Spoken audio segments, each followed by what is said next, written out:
Hello and welcome to the Better Video Podcast. I'm Nick Francis and I'm co-founder and chairman of Casual Films. This is the podcast that aims to make you a better video commissioner and producer. Today I'm over the moon to be joined by, bless you Denise. Excuse me. I'm delighted to be joined by the Director of Content Marketing for Employer Brand at Marriott International, Denise Feldman. Marriott have been doing some really interesting work in this space. They've built an incredibly valuable and effective channel for their content marketing for employer brand. And so this promises to be a really interesting conversation. So anyway, without further ado, Denise, how are you? Hello, I'm great. Thanks, Nick. We're on. Thank you so much for those of you who've bared with us. We had a tiny technical hitch, but the show is on the road. So, Denise, do you want to start by just telling us a little bit about yourself? Yes, of course. My name is Denise Feldman. I'm the Director of Content Marketing here at Marriott International, as Nick mentioned. I've been with Marriott for 26 years, almost, and I think we'll chat about that in a bit, and sort of in terms of how my role and employer brand and content marketing in particular has evolved here at Marriott. But my role includes developing the content to best reach job seekers and current associates. So the role, similar to brand marketing, where some of you may be marketing a product, a program, a service. My role is marketing Marriott's employment experience. And I think we'll talk more today about how we do that through video. So I have a fairly decent sized team. But I like to say, I told Nick that when my mom asks me what I do, I say that I market Marriott as an employer of choice around the globe. So we've got two different audiences in that case, internal, our current associates, and what we do, how we speak to them and continue to reinforce some of the factors that are differentiators between us and other hospitality companies. And then, of course, put our word out and our messages out around our culture and employment experience out to those around the world who may be looking for a role that we may have. Excellent. Well, I've got a little video here as an overview of exactly how you do that. So let's check that out.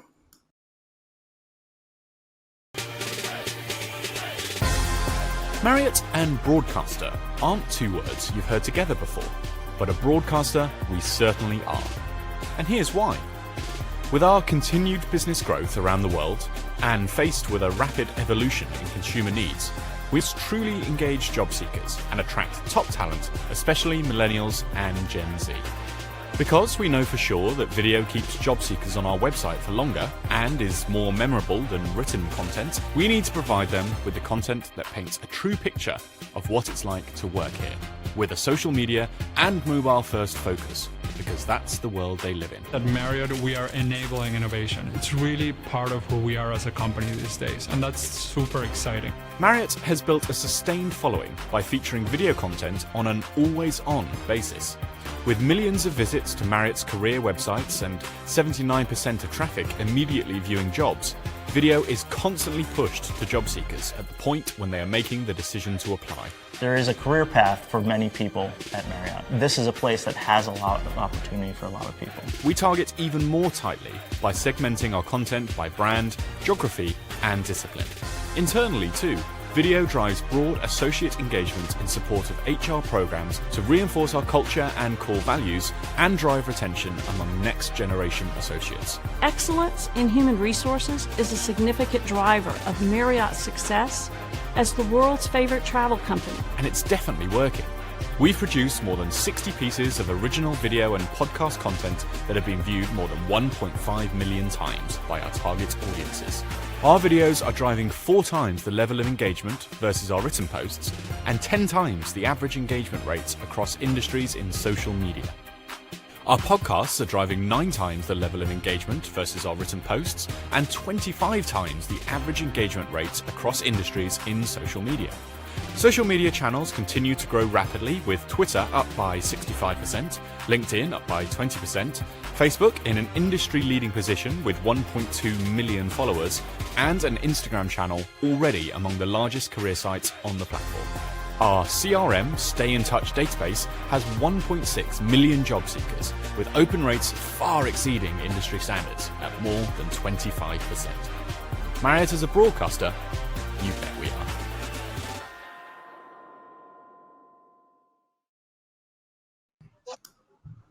So there we go. It's really impressive breadth of work that you've done there, particularly when we consider that, you're doing this. This is not a kind of a Red Bull who have created this breadth of content. No. This is a hospitality group. So where do you begin with something as broad as that? Yeah, so I think I need to take us back. We started our content marketing and social media efforts about 10 years ago. But I need to take us back to sort of the infancy of the company, because what's important to recognize for us is that we have a strong, 90 plus year culture that was actually established when our founders established the company, and it's very simple. We have a what we call a people first culture, and there's a mantra that our founder, J.W. Marriott Sr., sort of passed down his legacy, and that was, take care of your associates or your employees. They will take care of the customers, and the customers will come back. And what's interesting about that is that his son, J.W. Jr., who is still one of the heads of our organization, whenever he or Arnie Sorensen, our CEO, travel around the world, no matter what property I visit or anybody visits, when they walk in the door, what they hear is that mantra from all of our associates in all kinds of languages around the world. So it is really stuck, and from the founders on forward, they've invested in that culture. So Mr. Marriott Sr. was the doctor to take care of, our associates when we had, a couple of hotels, and long before, healthcare benefits were ever on anyone's radar screen. And so I mention that because we've got a very strong legacy of marketing that culture. It's what differentiates us from other hotel companies, and quite honestly, other Fortune 500 companies, where we look for talent. And so I think the first thing is understanding, what your differentiator is, whether, again, on the employment side or the consumer side. And as the digital space evolved and grew and became more popular, we wanted to jump into that space. Before we did that, though, we needed to do some research on sort of what was our value proposition, who were our potential audiences, where were they hanging out in the digital world, and what were they looking for there. And so really, important work to understand all of that before, jumping into developing any content. So we, again, as I said, about 10 years ago, jumped into the Facebook realm, and started with that. And then, of course, over the course of time, added a variety of other channels as we understood this concept of sort of meet your audience where they are hanging out, and learn lessons around the kinds of content that resonated, and how do we tell that culture story, that differentiator story, in a variety of different ways and a variety of different places, in order to, to best resonate with those audiences.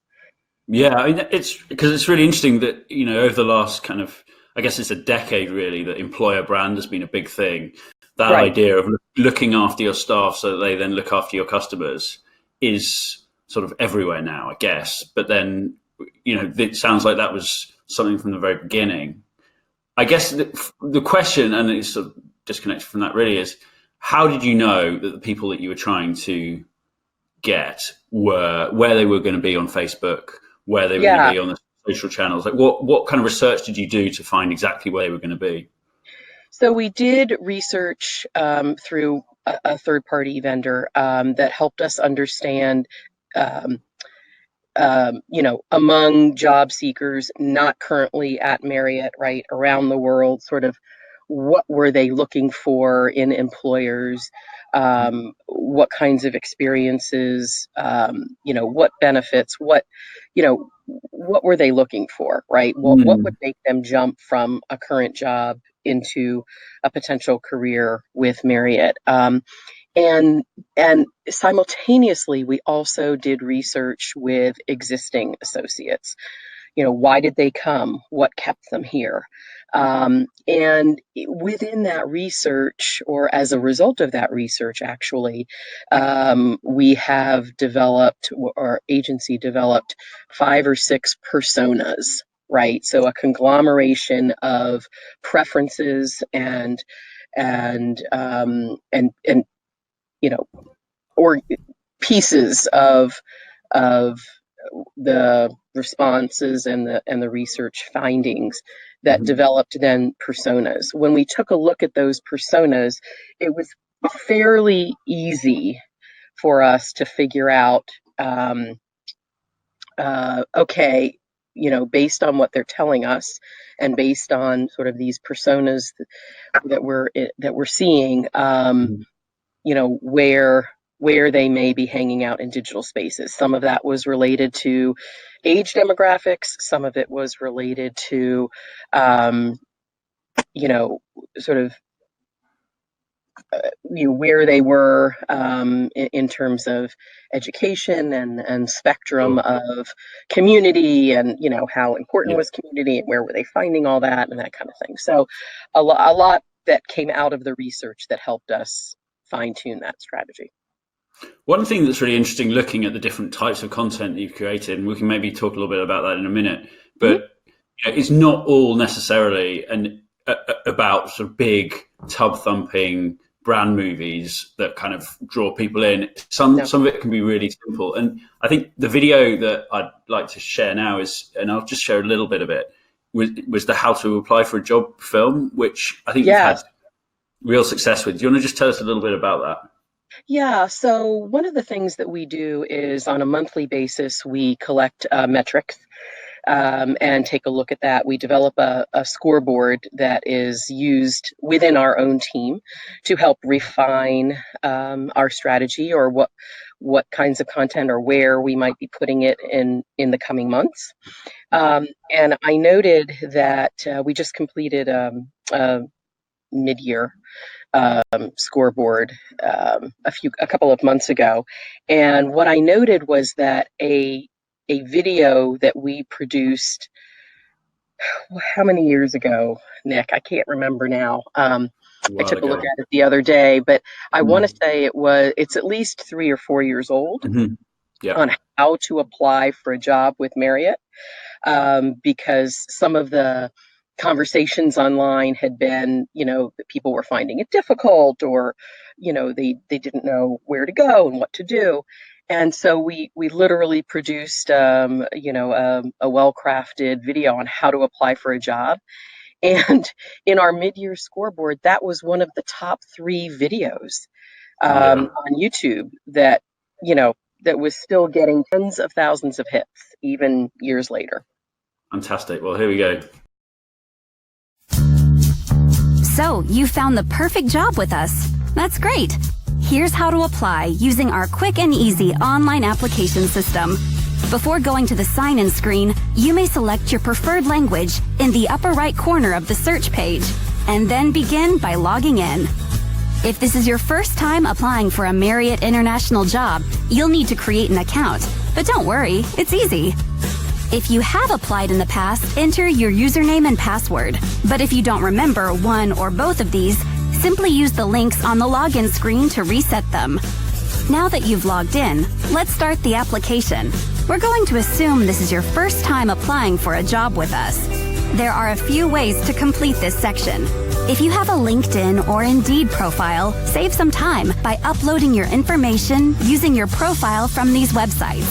There's also the traditional way. By uploading a Word document or PDF of your resume or CV, your information will automatically fill in much of the application. Or you're welcome to manually enter or edit your profile as well. So I'll just stop that right there.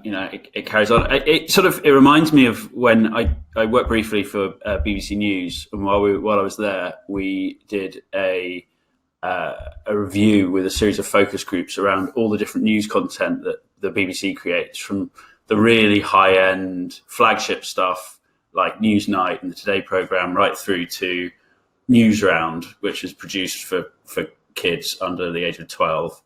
And no matter what the demographic, where in the country it was, the most popular news programme produced by the BBC was Newsround. And the reason for that was because there was no assumed knowledge. Every single element, every story was explained in depth. And I think it can be quite easy for anyone creating content to feel that like there's so much that you know and that you talk about and you think about every single day. It can be very easy to create work which is relatively impenetrable. Actually, you can almost never make it too simple. And so something really simple like, how to apply for a job can be really, really effective. I guess, just sort of moving on from there, how were you able to find other types of content? Because obviously there's that would define, if you were to take sort of the Google Hero, Help and Hygiene or Hero, Hub and Hygiene content, which they've also called Help, which is their sort of way of creating a channel. And the idea of that is that it splits the different ways that people search for content online or find content online. So people might search how to apply for a job at Marriott, they'll find that video. They might just be browsing and they'll see a big high-end Hero piece and they'll go, ooh, and they'll get sucked into the channel and the Hub content, which sort of is like the jam in your jammy dodger, if you like. How do you guys get to the jam in the jammy dodger, if you like? So, from my perspective, it's always more fun and interesting, right, to produce the hero content and to produce that sort of a hub content, if you will. And we've tried it a couple of different ways, from a sort of a 3-part series, where we've hired actors, to the hero content that I think you may show at some point. We've done a lot of that. The help content is, to your point, not the sexy stuff, but clearly if you're giving them, what they want and what they need, they'll come back for other things, right? When maybe after they've applied, they'll come back and perhaps they'll become followers and follow on social media and things like that. And then they, of course, we hope the whole purpose is so that they become brand ambassadors among social media or within social media and elsewhere. So the question was sort of, how did we decide? I think some of it literally evolved organically. You showed part of the clip that you showed initially had what looked like animation, or it was animation in there. That was our first try at video content, and honestly, that evolved out of a podcast series that we engaged Casual Films to help us with out of the gate. It involved some Casual Films team staff, as well as our spokesperson at the time, which was David Rodriguez, which was our global HR officer. And he sort of took it upon himself to be the spokesperson and to talk about our culture and our employer brand and experience in conversational, entertaining kinds of ways that we hoped would engage and retain an audience. So that was sort of first out of the gate in terms of planful content, and then got some good results there, and figured out kind of what it took to boost content, what kind of budget and what was the difference between letting things grow organically and really putting some dollars behind them, and not a lot of dollars. Yeah, could you maybe just explain a little? Could you maybe just explain for people who are listening, like some of the processes that you went through to promote some of the films that you'd made, and how you chose which ones to promote, and how you did that? Yeah, so in the beginning, it was, like I said, literally, connecting some of our social media channels like a Facebook. Instagram, I don't even think, it might not have even been around at that point. And we're a late player in terms of content, careers content on LinkedIn, but are going gangbusters with it now. So it was really a lot of focus on Facebook, and as well as we developed a CRM newsletter that what's the word, what am I trying to say here? Everything was tied together. We had a careers website where people could sign up to follow us, to receive our newsletter about job opportunities around the world or in certain disciplines. We would promote a podcast or a video there that was also connected to Facebook, where people could start to get a sense of who we were, and we were posting things there. We developed the YouTube channel where we would actually house things, and then put money. We started by putting money in YouTube, and then have evolved. We now have an Instagram channel. We tried Snapchat for a bit and decided to close that down. In the scheme of things, it just, there wasn't a whole lot compared to the other channels of following. So I guess the point I'm trying to make is it's this hub and spoke approach, right? Where you are developing content, video, infographic, whatever it is, and it needs to live someplace, or it needs to live multiple places that then send, that are reaching people in a variety of different ways through a variety of different channels. So no matter where they're hanging out, or how they've come to find out about you, the hope is that, that channel or that piece of content will then send them back to the main piece where, maybe at that point they're interested in watching a, 7-minute video, or, an 8-minute video, or a 5-minute video. But we're at the point now where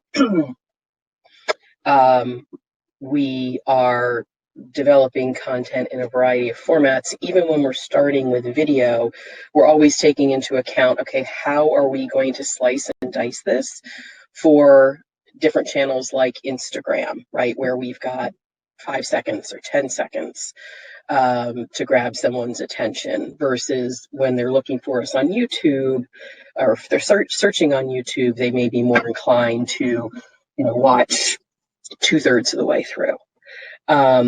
So a lot of lessons learned there. I'm happy to chat about that in terms of content and how you build the content. And we're, as I mentioned before, monitoring. We've got Google Analytics, but we've also got our careers site connected with our talent acquisition, our online application process. So we know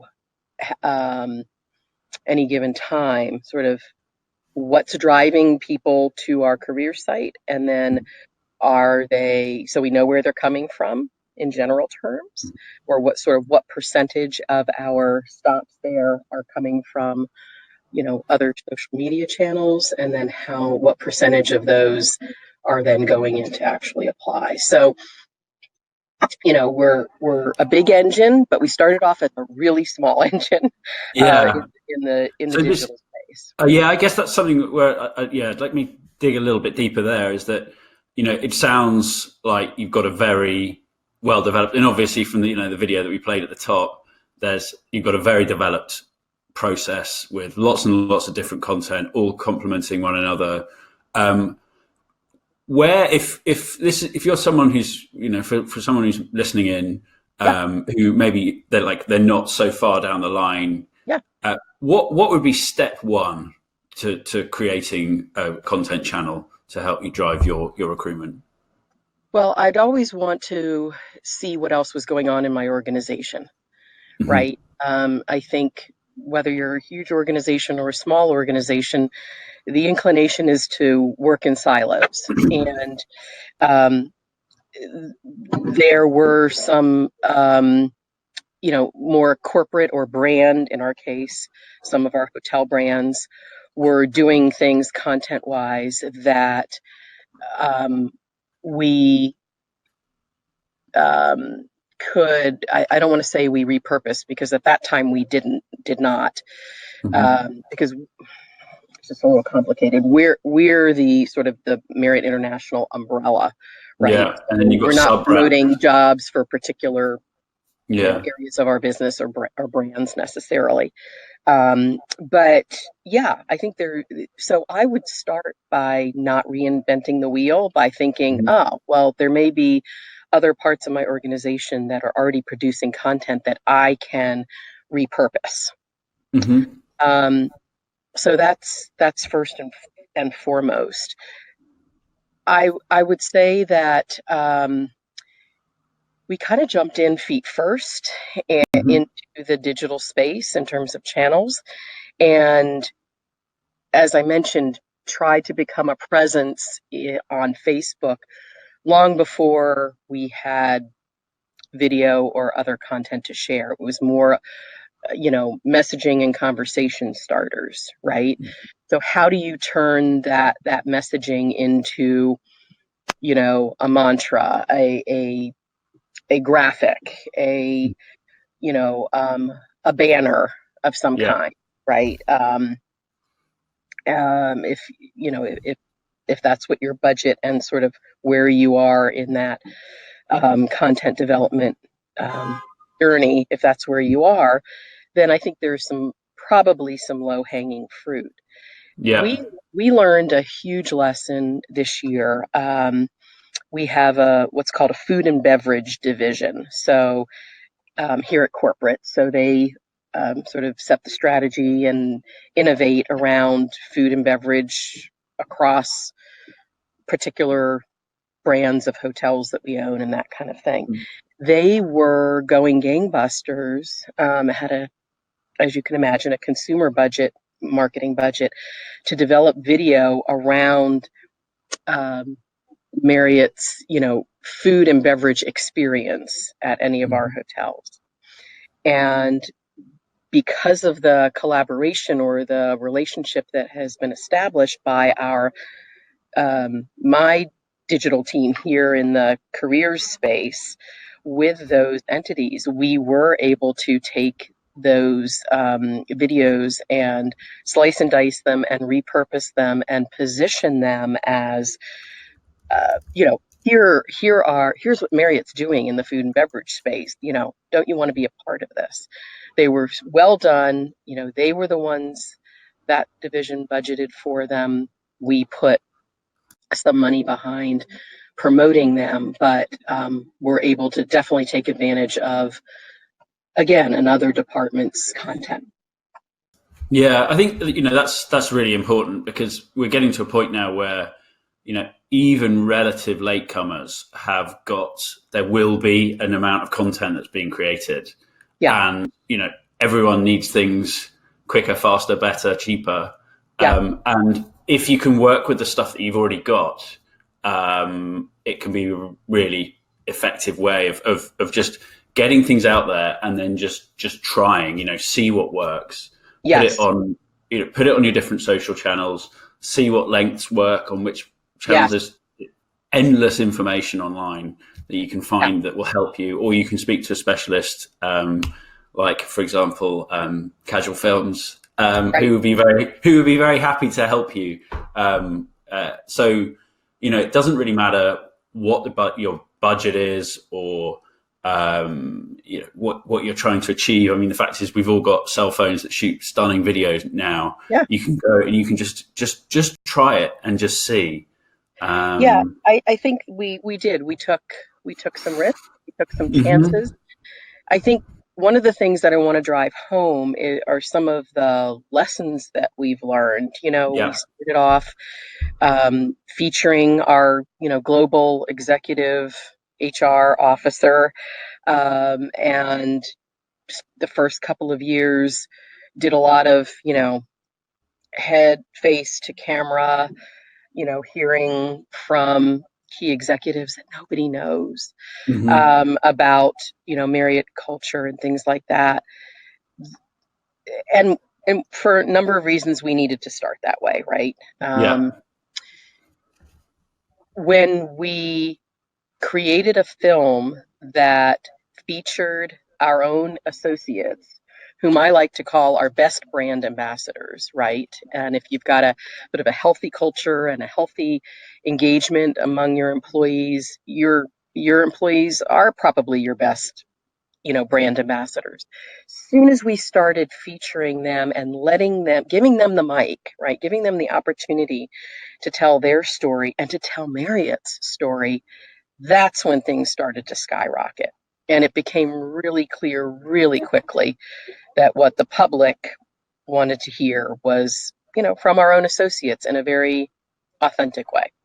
Great. And that tees up our final video, which is the Sheila Module 9 video, which, just sort of typifies exactly what you've just been saying. Do you want to just give us a really quick intro to what this is about? Yeah, so a couple of years ago, we went around the globe, again, to give folks the opportunity, our own associates on the ground in our hotels, the opportunity to talk about what part of our Marriott culture or what parts of it are most engaging for them and most fulfilling for them, and gave them the chance to talk about what we call our take care culture, which is how we describe, the employment experience. So, she's talking about the values, the alignment of values between herself and the company, and then what are some of the things that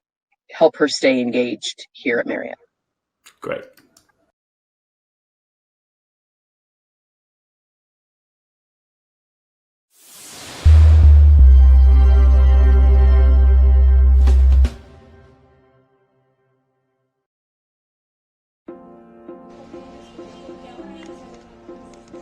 My mom and my dad, they are a role model for me. As soon as I was 7 years, I'm involved in activities of helping others. Everybody knows in the hotel that I'm crazy about kids. So we start with a Spirit to Serve activity in the school. Let's see how can we help them, what do they need, and let's do something for the community.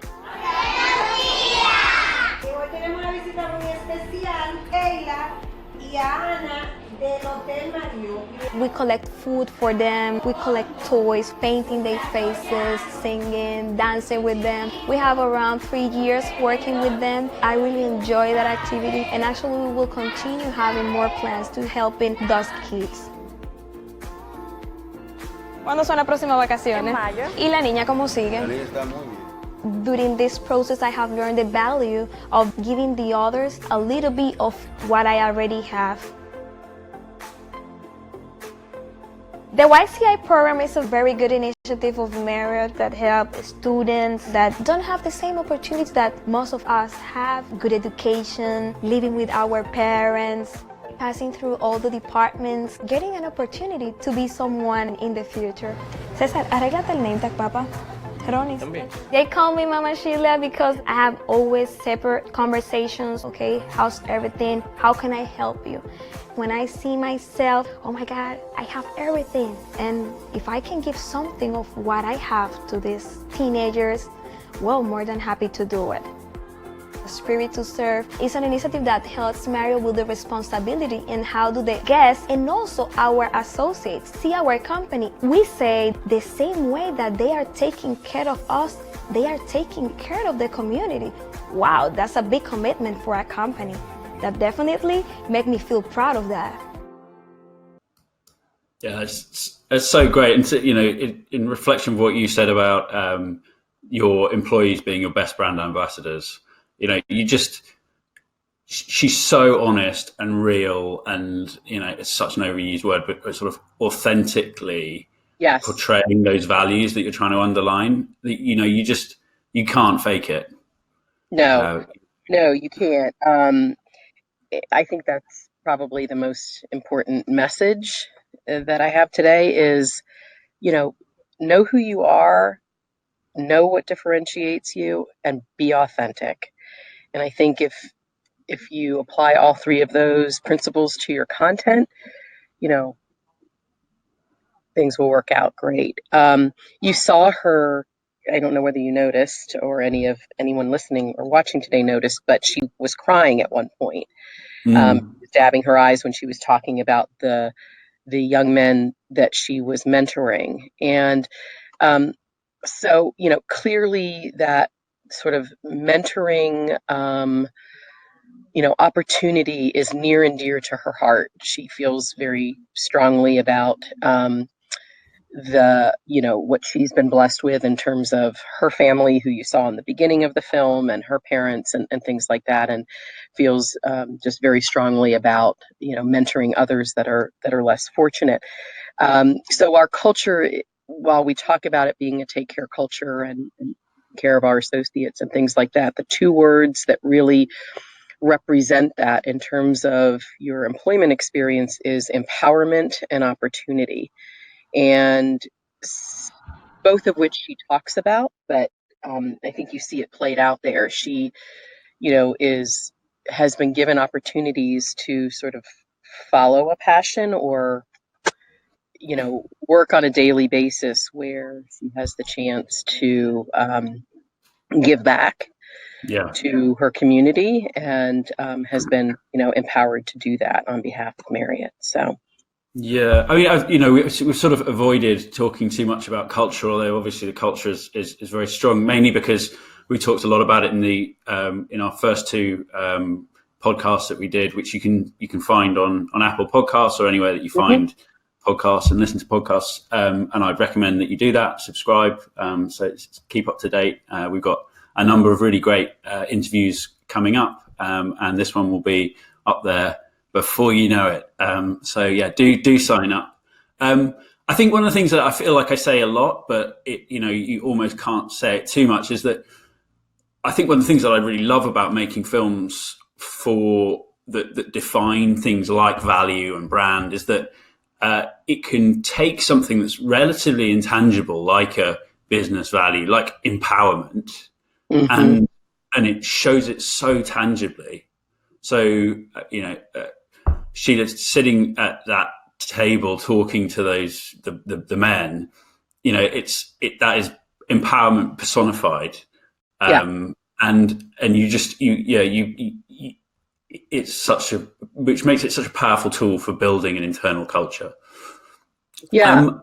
One thing that we haven't had a chance to show, but I will maybe share a little clip in the show notes, is the Wondernaught series.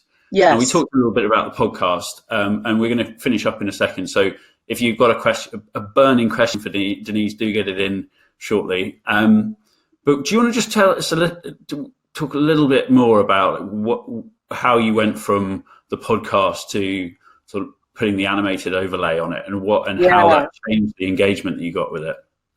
Yeah. So, we talked a little bit about it, but we did sort of tip our toes dip our toes into the social space, doing podcast, and simply because it was easy and cost effective, as a first start.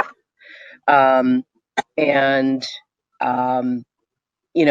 it was planned out, and there was a theme behind each one, and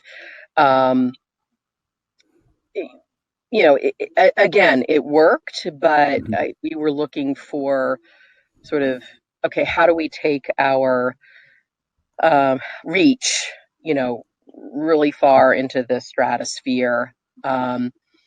And so working with Casual, Films decided, hey, let's try this a different way, right, of getting the message across in an entertaining, sort of fast-paced, visually exciting way, and sort of almost a jump off of other TV shows that have done that. It was just a way to sort of get started without investing a good chunk of budget in traveling and being on the ground different places and things like that. So and I think in terms of promotion, it was kind of very different. It allowed us to get into the visual realm.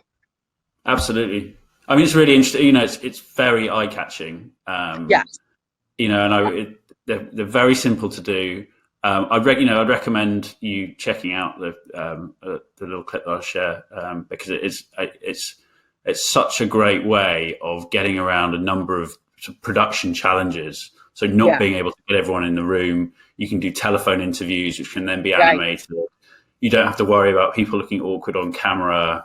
It sort of ticks so many boxes, and it's one of these great examples of necessity generating something which is creatively really engaging. Relatively easy to do, as you mentioned. You're recording something, you can record it as many times as you want, and then the illustrators. Oops, Nick left the room. I don't know. You get the illustrators at Casual Film to illustrate the film, and you're done. So for some reason, Nick, you're not there. I got a note across my screen that he had left the room. I don't know whether he got disconnected or not. I know one of the things that he and I talked about was that he was going to ask me some questions about my tenure here at Marriott. So perhaps while we're waiting for him to rejoin, I'll just share a bit about that. I joined the organization. I'm a marketing professional by background. All the work that I've done here at Marriott has been at Marriott headquarters in Bethesda, Maryland, USA. And I came into a role that was like an internal communications marketing type of role. And so I've spent my career in the HR organization here at corporate headquarters because that's where the work was situated, not because I'm an HR professional. And then as he mentioned, as sort of this business imperative around employer branding came into the business world maybe 10 years or so ago, it was a natural fit to start up that area of our organization. So really in on the ground floor of what Marriott's employer brand function was going to be all about, and what was the work involved there. So right in my wheelhouse, and have sort of stayed close to that work in some respects. for the remainder of my career. I would say I drank the Kool-Aid early and often, and so had again was empowered to take some risks and was given opportunities to start up new pieces of work and new areas.